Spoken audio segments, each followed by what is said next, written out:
Secretary Kerry, this year's title of the Munich Security Conference is Westlessness. What has to be done to save the West? Well, I don't think the West needs to be saved. I think the West has the right values, it has the right interests, but it needs to push back against this populist authoritarianism and make it clear that we are fighting for things that can only be solved through engagement with other countries. No country can solve the problems we face with climate change, cyber warfare, nuclear challenges, extremism, disease. All of these things require cooperation. If we didn't have a United Nations, we'd have to invent it. So people need to stop playing with people's fears. How can we stop that? What can we do to stop this new populism? We're a democracy.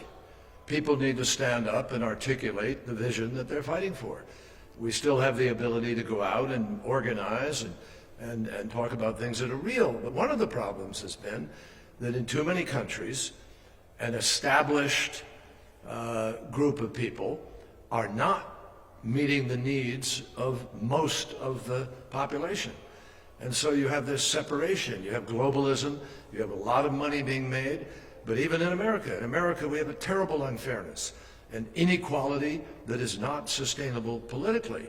So if people would address real concerns of people will come together.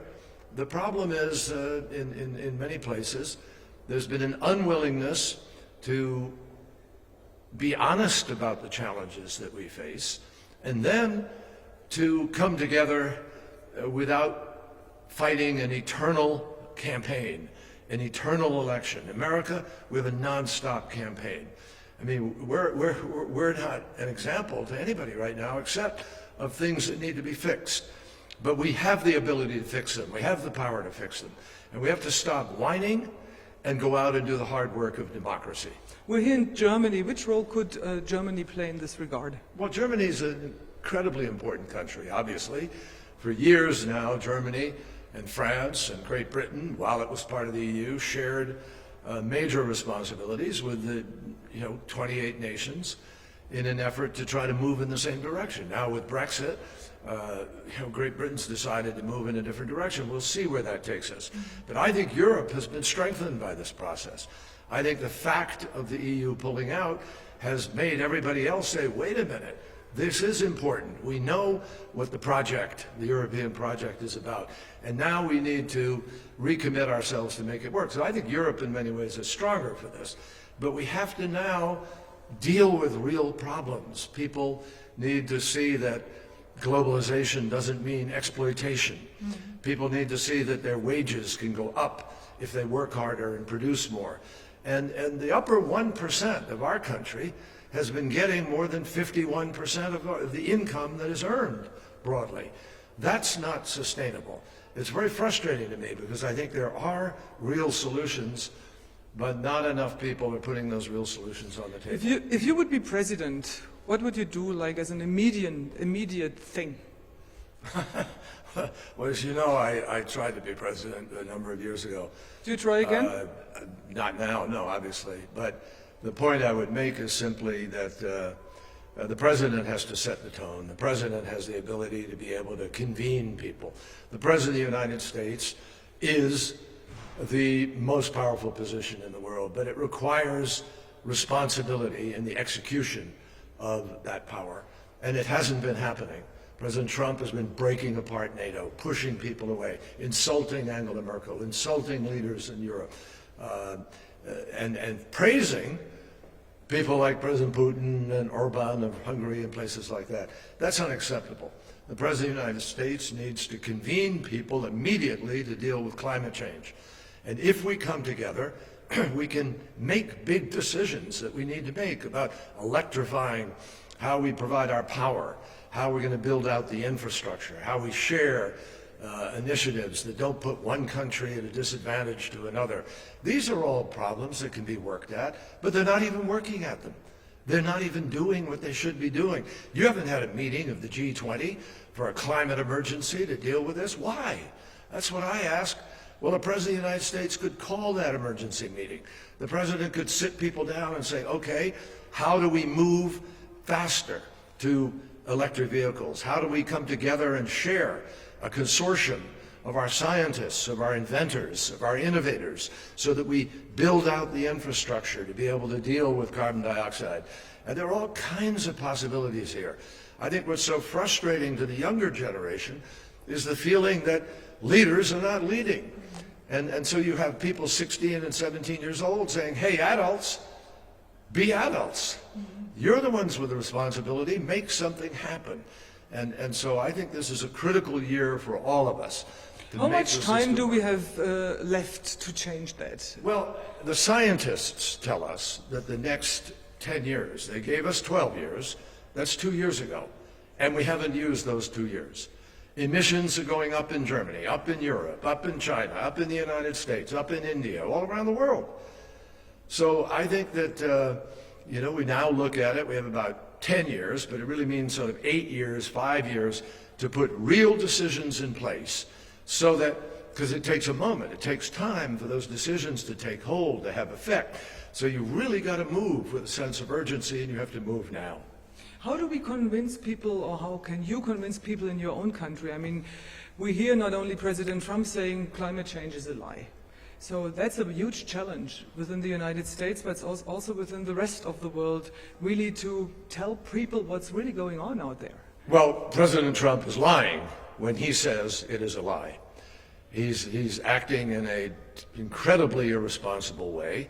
When he told America he was pulling out of the Paris Agreement, he lied, because he said it places an unfair burden on the United States. That is not true. That is just not true. It doesn't place an unfair burden on any nation, because each nation wrote its own plan. When we were in Paris, and I had the privilege of being there leading our negotiating team, we were working with ExxonMobil, BP, Shell, all the big oil companies. We were working with the biggest corporations in the world, Apple and Google and others, all supporting this agreement, because they're all smart enough to understand we have to work at this together. Unfortunately, President Trump, for political reasons only, literally for ideology or something, to gin up his political base, he says, no, this is unfair to America. Wrong. It's unfair to the world and to America to do what President Trump did. And Americans are dying today because of it. In storms, in floods, in fires, and nobody can say the mudslides, all these things, they can't say, well, we've had that thing before. We've never had the kind of intensity and the growing, very clear evidence of why it is happening. The warming of the ocean produces greater intensity to storms, more moisture in the air, more rain, bigger floods. It's clearly related. And to have a president who wants to put his head in the sand and pretend it's not happening is just a moment of enormous irresponsibility. Why are so little world leaders really challenge President Trump in public? I can't answer that. I don't know the answer to that, but I regret it. Some have. But I think that, what's important is to try to cooperate together, to try to come together and find a real way to move forward. That's what leadership requires. Secretary Kerry, you have been highly involved in Afghanistan. We see now the peace talks moving on. Do you see there is a real chance to implement peace in Afghanistan? Well, I really hope so. We all hope so. The world needs peace, and the Afghans need peace. NATO has been deeply involved, obviously. I'm very proud of the efforts that all countries, the United States included, have made, and our soldiers have been extraordinarily brave and committed. But we need peace. The world does not need 18 years and 20 and 30 years of war. It's insanity. And so hopefully the Taliban can be persuaded to accept terms which do not predicate the end of the existing government. There's got to be an effort to find a mid-level of compromise. And I admire Ambassador Khalilzad. He works diligently and hard, and I hope people can come together and make something happen. One last question, Senator. Part of the deal with the Taliban is that the United States move most of their troops out of Afghanistan. What assurance do we have that the Taliban stick to their commitment to stay with, with democratic rules like protecting women's rights and girls' rights? What's your take on that? Well, I think it's critical to have that obviously as a component of any kind of agreement, and whatever withdrawal of troops takes place has to have a sufficient platform so that if they were to break their word, there is an immediate ability to be able to stop them from having a military solution. I think that that's critical, and we need a platform of some kind to deal with counterterrorism, to deal with ungoverned spaces, which is the reason we went there in the first place when Osama bin Laden used Afghanistan as the launching pad to attack the United States, totally unprovoked and out of the blue. So that's why we went there, and I think it's important not to forget that reality as we change the dynamic of the country. But it's very important to try to work to change that dynamic. And I think that really China and Russia and the various stands, the Kurdistan and Turkmenistan, et cetera, all of those countries could also become guarantors and become involved in helping to make a peace. But that requires creative diplomacy. We need to see those people also be engaged and be brought to the table, I think.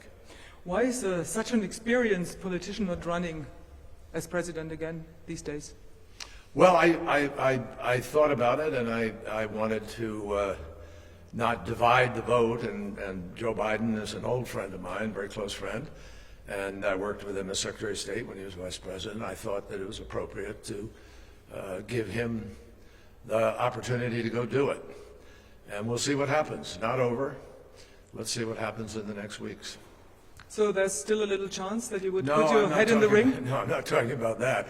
I'm just talking about where the race is and whether or not Joe Biden now does what we need to do in Nevada and what we need to do in South Carolina.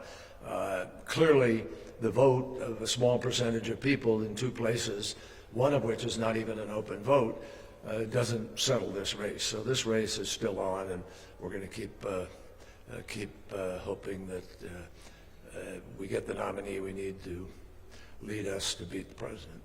Thank you very much, Senator Kerry. Good to be with you. Thank you.